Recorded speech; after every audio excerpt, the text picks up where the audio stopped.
तो सरदार जो सोरो थी बसामा असांखे पटन खां पोषण बनान। मिठल सही तो चवाएं। नूरल भी जवाब ॾिनो अथई ऐं हमदिल भी इनकार कयो अथई। चाचा लगे तो मल्हार मुसीबत में पइजी वियो आहे। मूंखे होॾां ॻोठ वञिणो पवंदो। हाणे मूंखे रोकजो न। पापनगर ड्रामे जी नई अपडेट में तव्हां सभिनी पहिरीं प्यारनि खे ख़ुशि आमदीद। दोस्तों रिव्यू करण वारा आहियूं मेगा सोप सीरियल पापनगर जे अचण वारे एपिसोड में तव्हां प्रोमो पोइ में ॾिठो दोस्तों।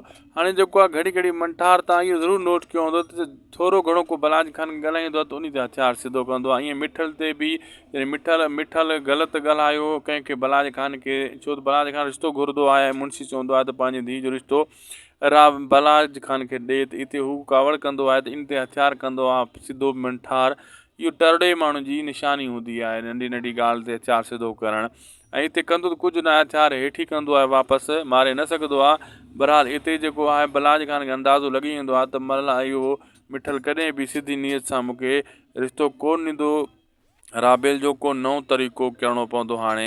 पोइ अहिड़े हिसाब सां हू कोशिशि कंदा। दोस्तों अॼु जो वीडियो पुॻो पंहिंजी पुॼाणी ते। अगरि हीअ अपडेट तव्हांखे सुठी लॻी त असांखे ज़रूरु असांजे हिन यूट्यूब चैनल दासी टेक खे ज़रूरु सब्सक्राइब लाइक शेयर कंदा।